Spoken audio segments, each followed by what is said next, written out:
Good afternoon. Thank you for joining this session today. We waited a few minutes to give people the opportunity to come on, but I think we're going to get started, and Bryn is monitoring the waiting room and we'll let people in as they come. So I am Samantha Fowler. I'm the Clinical Research Manager of the Maritime Spore Support Unit in Research Services. And by way of background, I have a master's degree in experimental psychology, where questionnaires are widely used. And I learned a lot about questionnaires throughout my education and have used them in my own research. When I started work in research services several years ago, I received numerous consultations to help select, edit, or develop questionnaires. And through these consultations, I encountered several misconceptions and common mistakes that led me to develop this presentation. But before we begin, I should let you know that I opted to work from home today because I share an office with two colleagues who also have meetings and phone calls and so on. But there is construction going on outside my house and agitating my dogs. So hopefully they don't chime in, but bear with me if they do.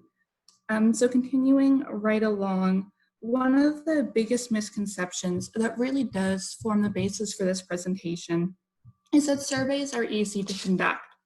And don't get me wrong, surveys are a very accessible research tool and a means of collecting data. But in order for them to yield meaningful results, they do require careful planning and effort. And the purpose of this presentation is really to provide you with a practical guide about how to conduct effective survey research. To start, I want to address a frequently asked question about terminology, which is what is the difference between a questionnaire, a scale, and a survey? A questionnaire is really a research tool used to collect information from individuals, such as demographic information and personal histories. The term scale is often used to refer to a specific type of questionnaire where all of the questions are used to measure the same underlying construct, and the responses are averaged or summed to produce an overall score. Whereas a survey is a broader term that refers to a research method that involves collecting, aggregating, and analyzing the responses from those questions. However, many people do use these terms interchangeably, and admittedly myself, I mix them up at times. So with that out of the way, what are the strengths and the limitations of doing survey research? One of the reasons it's most popularly used is collect data from large populations relatively quickly and inexpensively.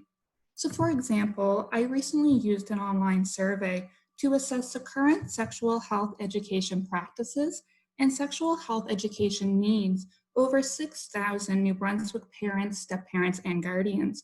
We collected data from all of these respondents over 3 months, and because we already had access to the survey platform, the only costs were prizes for an incentive draw.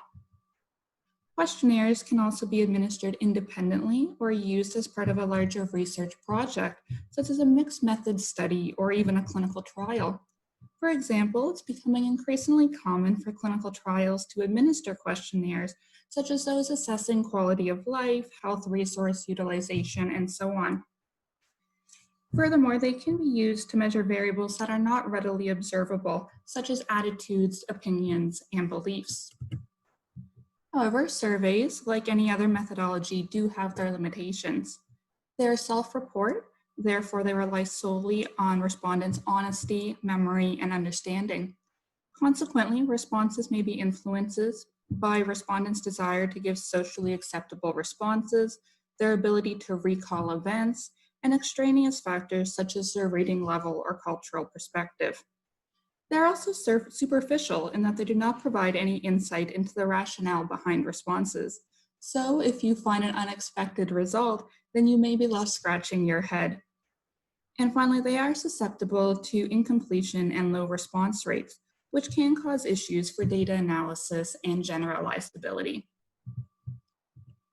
So assuming you have made an informed decision to do a survey study, how do you start? Ideally, you would start by selecting an existing scale. Using a previously validated and published questionnaire will save you time and resources. It increases confidence in your results, enables cross-study comparisons, and can increase the likelihood of getting published. There are lots of well-established questionnaires for common topics in healthcare, such as quality of life, general health, pain, caregiver burden, anxiety. There are also questionnaires for more specific topics, and I had a little bit of fun trying to find examples, such as attachment to cell phone, binge watching behaviors, and dream intensity. You'll be surprised the things that people have developed scales to measure. Whether or not these scales are reliable and valid might be another story. To locate a scale, you should start with a review of the literature, which hopefully you've already done anyway to write the introduction of your protocol. Ask yourself, what are other researchers in the field using to measure your construct of interest? Is there one definitive scale or several equally used scales? Has the scale been used in your target population? Typically, any research study that uses a questionnaire will include a brief description of the scale's characteristics, including how many questions, the format of the questions and response options, if there are subscales, and some key points about the scale's consistency and accuracy. And based on this information, you can decide whether it is worthwhile to look closer at a particular scale. If so, then you can locate the original article from the reference list and find it, and it should describe the scale's development. This article will contain more information about the scale's properties, including its reliability and validity. In some instances, the original article will contain a complete copy of the scale, including all items and instructions. However, other times the test items are not included, and if you are interested in using the scale, then you may need to email the authors to obtain a copy. Authors are typically more than happy to provide you with a scale because it's in their best interest to have the scale used and to have studies using the scale be published. I recall that during my undergraduate degree, I was very nervous to email the authors to locate a scale, and I did not expect them to answer me, a lowly honors student, but they did, and I've continued to have a high rate of success emailing for authors for scales. However, while many authors do permit their scales to be used for research and teaching purposes, other scales do have a fee for use. And if so, you have to consider whether you have funding and can afford this, or if there is a free alternative. If you find a scale that measures your target construct, seems to generally fulfill your requirements, and you can afford, then you can consider more carefully the consistency and accuracy of the results. Reliability refers to consistency of test results, and reliability of scales is commonly assessed two ways. The first is internal reliability, or consistency of responses. A scale uses multiple questions worded differently to assess one underlying construct. Therefore, we would expect someone who strongly agrees with one question should also agree with another question. A respondent does not have to strongly agree with each statement, but there should be a general sense of cohesion among responses.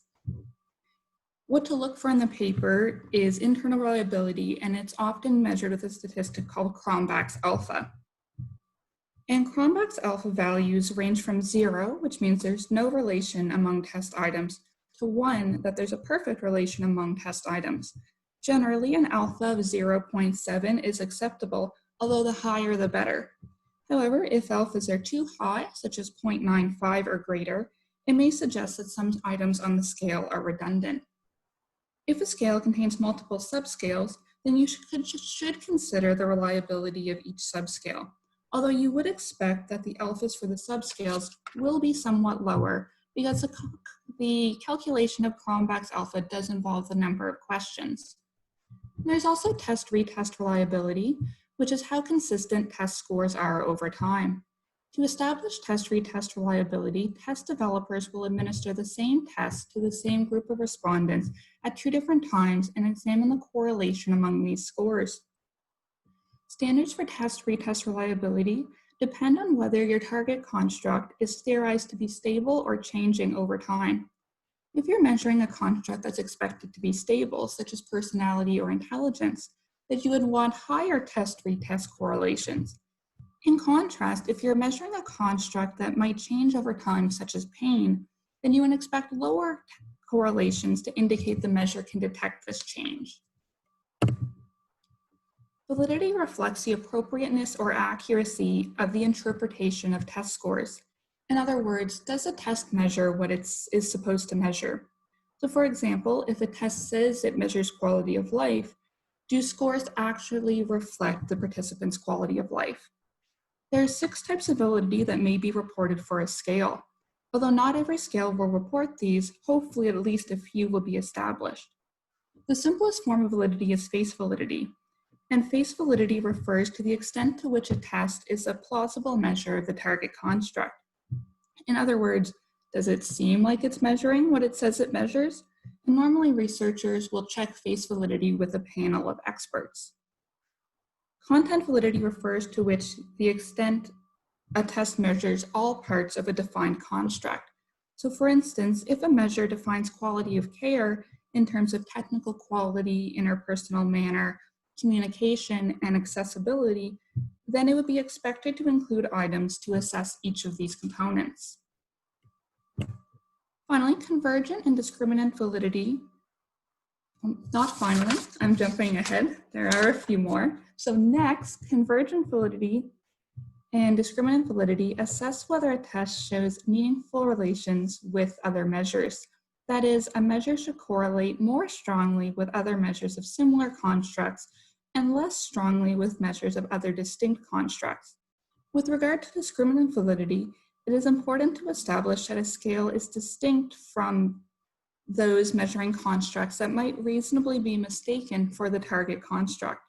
So for instance, when developing a scale to measure anxiety, you would expect it to be more strongly correlated with measures of other measures of anxiety than measures of depression, although it would likely be correlated with measures of depression as well. To establish convergent and discriminant validity, test developers will often administer a new scale alongside established measures of the same construct and distinct constructs and assess the correlation among these measures. Now finally, only 2 more. Predictive and concurrent validity evaluate whether the measure under consideration is related to concrete outcomes that it should be related to. As the name implies, concurrent validity considers the relation between a test score and outcomes measured at the same time. For instance, a measure of state anxiety, that is anxiety right now, may be related to physiological manifestations of anxiety, such as heart rate and galvanic skin response. In contrast, predictive validity reflects how test scores predict future outcomes. For example, we would expect a measure of willingness to participate in clinical trials would be related to later participation in clinical trials. Although evidence for concurrent and predictive validity is typically presented as a correlation between scale scores and outcomes, it doesn't have to be. Another way to gather evidence for concurrent validity is through known groups, in which researchers see whether scores on measures can discriminate among groups whose characteristics are already well established. So for instance, in my psychology days, I used a measure of risk-taking, and the authors reported that men score higher than women and that recreational drug users score higher than social drinkers as examples of known groups' validity. So that's all of those. I know that was a little bit dry, but just remember, to be useful, a test must be both reliable and valid. Reliability is necessary but insufficient for validity. That is, all of the items on a test could be related, and a test could yield consistent results over time. But if a test is not measuring what it's supposed to measure, it's of little utility. So consider head circumference as a measure of intelligence. Although head circumference measurement may be consistent, head circumference is not related to intelligence. Therefore, a measure of head circumference may be reliable, but it's not valid as an intelligence test. Thus, both reliability and validity are important pieces for establishing a test's usefulness. So all that being said, I do have a few frequently asked questions about using existing scales from the literature. And one is, people often ask me if I can change the questions on a scale. And the answer is generally no, because any change to the scale that will affect the interpretation of the question, such as item wording, response options, or removing questions, will impact the psychometric properties of the scale. And I really like this quote from the European Respiratory Journal, which demonstrates this concept well. Just like mechanical and electrical measurement instruments, validated questionnaires are precision measurement tools, the only difference being that they measure subjective rather than objective health status. Like any mechanical or electrical instrument, a great deal of care and expertise goes into the development of these questionnaires. For the same reason that one would never think of changing the numbers on a dial of a mechanical spirometer, one should never change a validated questionnaire. Even small changes can destroy its validity. And you also have to ask yourself, why do I want to change this? So for example, people will sometimes say to me, well, I don't like this question on the scale and they'll want to remove it or change it. And I have to remind them that the items on the scale were included based on statistical analysis. And if a question did not belong, it would have been excluded. And that the scale, including this item, has been found to be valid. That is, measuring what it's supposed to be measured.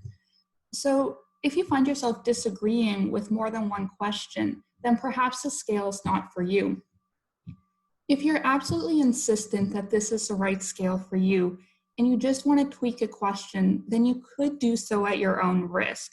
You would have to describe the change and the rationale for the change in the protocol, and acknowledge that the psychometric properties for the scale may not apply to your modified version. And then be sure to check the reliability after data collection, but be advised that many of the benefits of using an established scale, such as confidence in results and cross-study comparisons, no longer apply.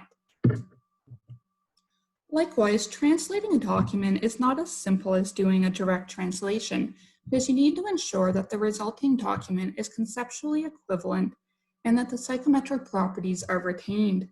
Best practices for translating an existing scale include forward translation, preferably by a health professional who is fluent in both language and has knowledge of the terminology covered in the scale, and then conferring a bilingual expert panel to identify and resolve any issues or expressions in the translation, and then translating the resulting scale back to English by an independent translator who has no knowledge of the scale to ensure its original meaning is retained.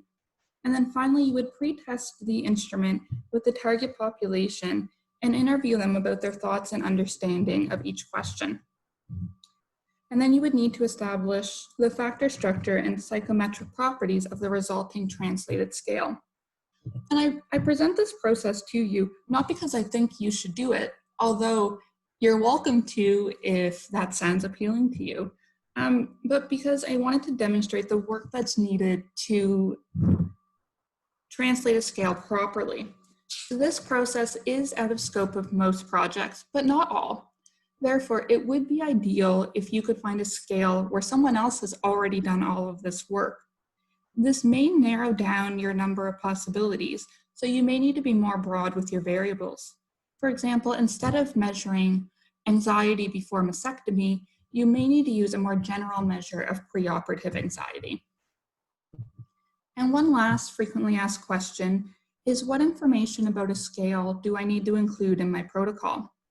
In your protocol, you should provide a summary of the scale containing sufficient information to evaluate the appropriateness of the scale, including the number of options, the response options, the number of items, the response options, information on subscales if applicable, how scales are computed, and the interpretation of scores, and reliability and validity. Once you've written a few blurbs like this, it becomes really easy as you develop sort of a template. When I was preparing for this presentation, I surprised myself by recalling almost word for word the description of a scale that I used multiple times throughout my master's research. That was the satisfaction with life scale.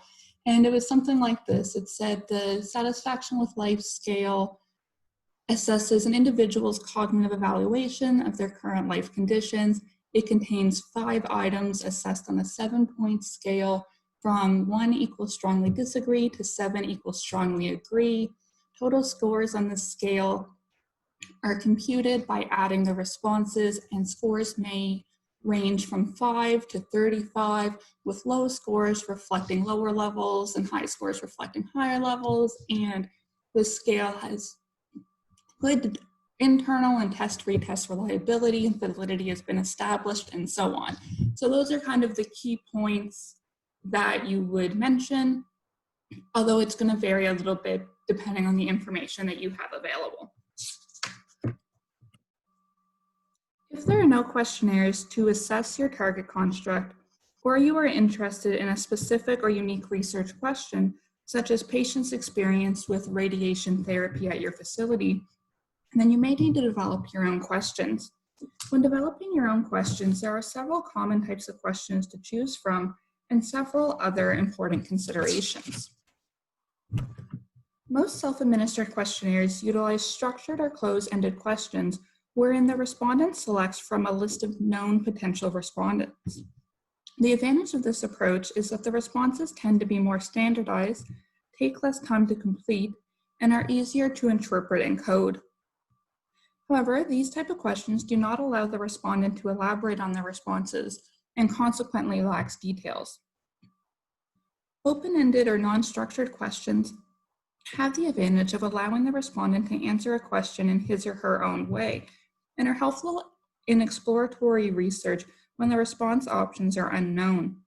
While these questions do add a nice dimension to the survey, they are generally more suited for interviews or focus groups.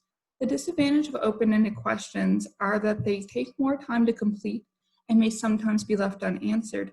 Further, they require specific expertise on behalf of the researcher to identify themes and interpret the data. So oftentimes what a researcher will do is compromise by using primarily closed-ended questions and then allowing space for elaboration if necessary. A common type of closed-ended question is one we're all familiar with, multiple choice, in which respondents must select one or more answers from a list of predetermined options. Respondents may be asked to select one answer, such as select the option that best describes your current relationship status, or more than one answer, such as which of the following have you experienced in the past week.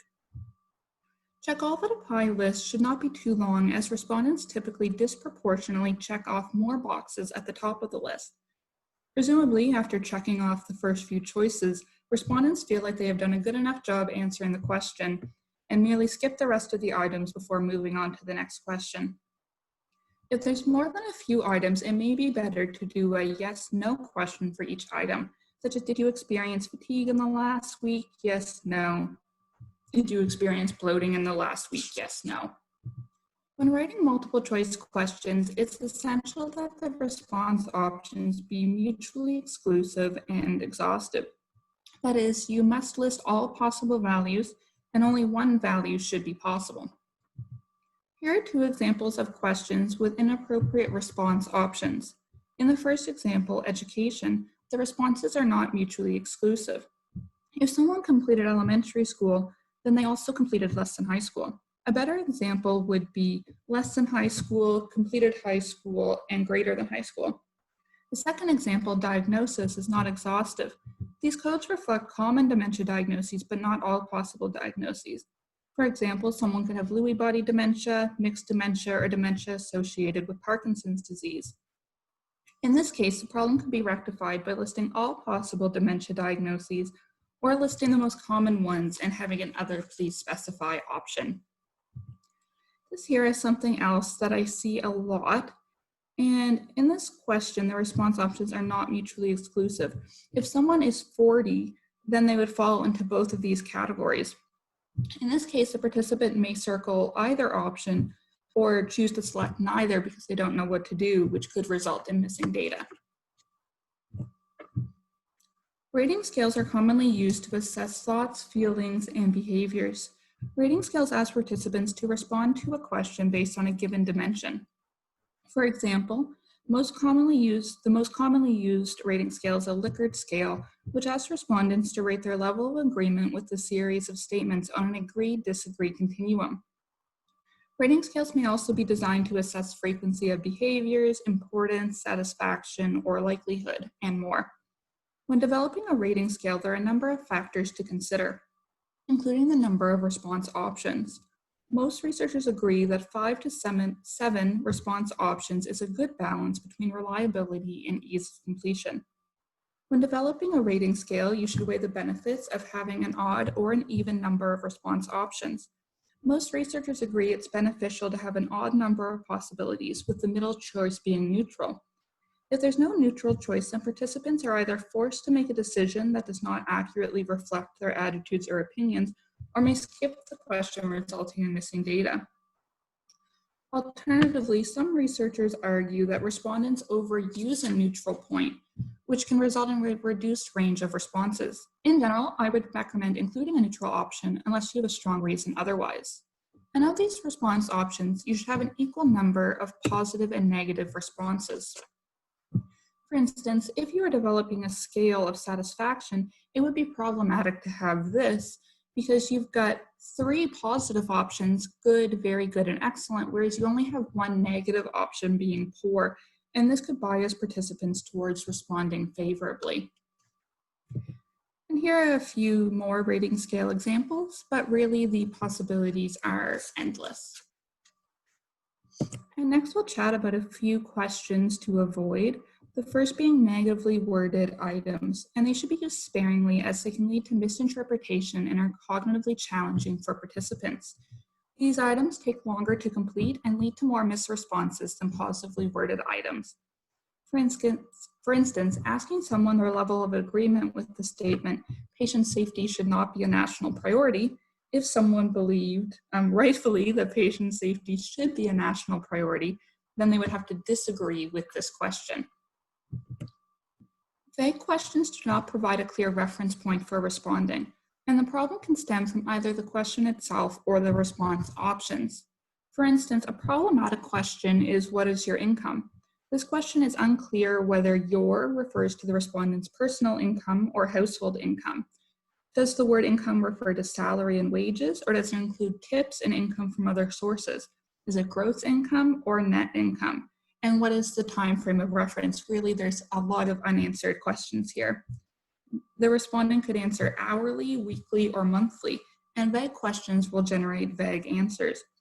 If someone indicated their gross income was $1,500, then you wouldn't necessarily know if that was weekly or monthly.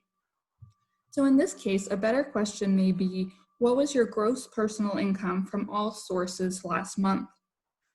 Alternatively, the response options could be the problem, as in, how often do you exercise, regularly or occasionally? In this instance, respondents may have different ideas about what constitutes regular exercise. For example, 2 people could both exercise 3 days a week and have different responses. More precise response options, or simply asking respondents how many hours a week they exercise, may alleviate this problem. Double-barreled questions are those which include 2 different constructs or objects in the same question. This type of question creates measurement error because respondents may feel differently about each part of the item and cannot answer accurately. Alternatively, participants may opt not to answer the question, creating problems with missing data. An example of this would be, physicians and nurses practice good hand hygiene at this hospital. A respondent may be unsure how to answer this question because they may have one response for physicians and another for nurses. And because of the potential differences in responses to the 2 constructs, these questions should be presented separately. And finally, a leading question suggests the answer the author is looking for and often unintentionally reflects the author's bias. As a result, the answers to such questions can overstate the actual support for the item being researched. In fact, 2 questions asking the same thing but worded differently can lead to vastly different responses. An example of a leading question could be, do you think cannabis legalization was unsuccessful, as it implies the respondent should be doubtful. A more neutral question may be, how would you rate cannabis legalization, with response options either being unsuccessful, successful, or poor, fair, good, or so on. Leading questions can strongly influence the results of a questionnaire. For instance, this example could bias respondents towards a negative view of cannabis legalization. Next, I'll walk you through a few of the pieces of a questionnaire and point out a few things there as well. The introduction to a questionnaire is very important because it outlines pertinent information about the survey. The introduction should explain the purpose of the study, why specifically these participants have been asked to participate, and request the respondents' cooperation. Respondents frequently question the value of the gathered information to themselves and others. Therefore, it's essential to explain why it is important to complete the questionnaire and how the information will be used. This way, participants understand the value of their information and are more likely to take the time to provide their responses. Instructions can be general, transitional, or question answering. General instructions refer to introductory remarks about the purpose of the questionnaire, what to do with the questionnaires when it's completed, and so on. Transitional instructions may be used when there's a change in topic, at the tops of pages, or to break up the monotony of a long series of questions. And then there's question answering instructions that provide guidance about how to answer particular questions. Instructions related to specific questions should be placed as close as possible to the relevant question and where they can be seen, and they should also be clear and include specific types of question or specific frames of reference. Should also consider your language. All information in questions should be presented at an appropriate reading level, such as grade 6 or 8. Technical jargon should be avoided. Be sure to spell out acronyms the first time that they are used. And I know this sounds like common sense, but I do see this frequently. And here are some examples of complex words and jargon, along with some alternatives. And there are lots of great lay language dictionaries available online. The number of study questions should be feasible given the time frame of the study because you don't want participants to feel rushed. In addition, you should consider the cognitive resources and state of mind of the participant. For instance, older adults, children, and those newly diagnosed with an illness are more vulnerable to response burden. Questionnaires that are too long can induce boredom or fatigue, potentially leading to careless responses or incompletion.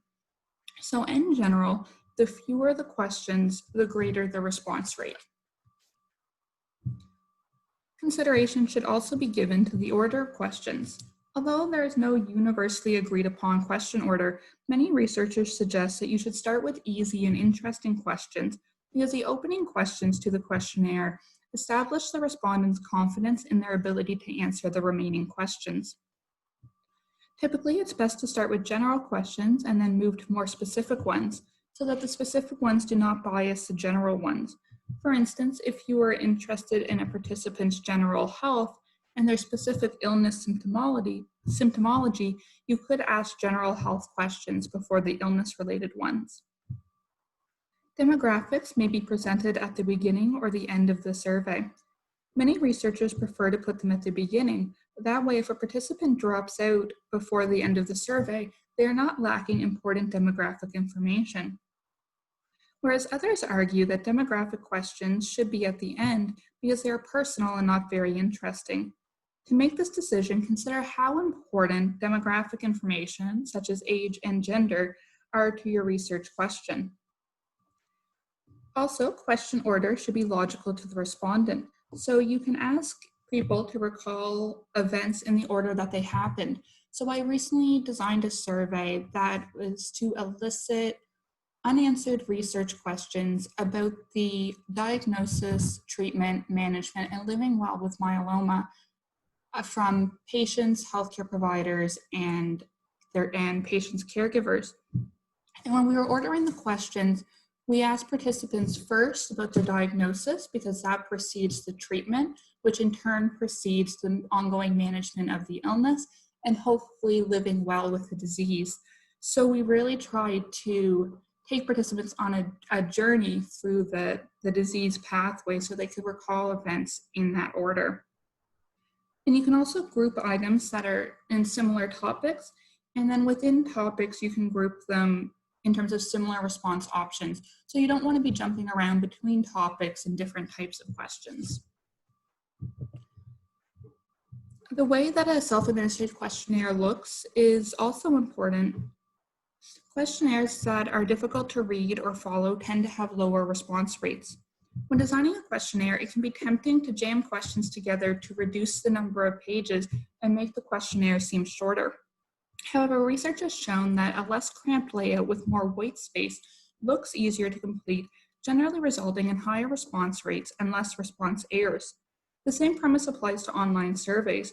You can spread questions onto multiple pages. The font should be legible, so at least size 12 font in a standard font. Avoid all capitalization as this is difficult to read, but the use of bolding or underline is encouraged to provide emphasis in the text of a question or to distinguish instructions from questions. Oftentimes you'll want to number each question to minimize the risk of questions being skipped. Skip to facilitate skipped logic, so those are statements like, if not applicable, then skip to question 10, and for reference when entering the data. Also, don't split questions onto multiple pages and make your respondents flip back and forth. Small details such as the ordering of response options also matter because respondents subconsciously expect that the middle of a scale will correspond with a neutral item and that response options will appear in increasing order from left to right. So for example, assuming that you're measuring agreement with strongly disagree corresponding with 1 and strongly agree corresponding with 5, then you would want your 1 on the left side, so picture a number line, and your 5 on the right side. Question orientation has also been studied, so researchers recommend the use of a vertical answer format for individual questions, and this is easier for the respondent to process, gives a less cluttered appearance, provides additional white space, and signals that the response categories are distinct. If a set of questions has the same response categories, then a horizontal orientation may be more appropriate to preserve space and enhance the perception that there's an underlying continuum to the scale. Finally, end the questionnaire by thanking your respondents. They took the time and effort to complete the questionnaire, sometimes reflecting on difficult subject matter or disclosing personal information. We want to leave participants with a positive feeling about participating in the study and research in general. You may also choose to leave space for additional comments or to provide contact information if they have any questions or concerns. And finally, a point I strongly emphasize is to pilot your questionnaire with the target population. Questionnaires often fail because participants don't understand them, can't complete them, or get bored or offended by them. Therefore, questionnaires should be piloted with individuals from your target population to ensure that questions are relevant and that they're easily interpreted. Piloting can reveal several issues with wording, order, presentation of questions that might cause the respondents to give inaccurate answers.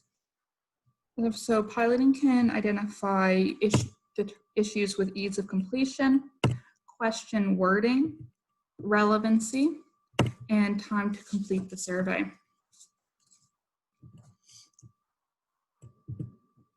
So to summarize, use the existing scales when warranted and feasible.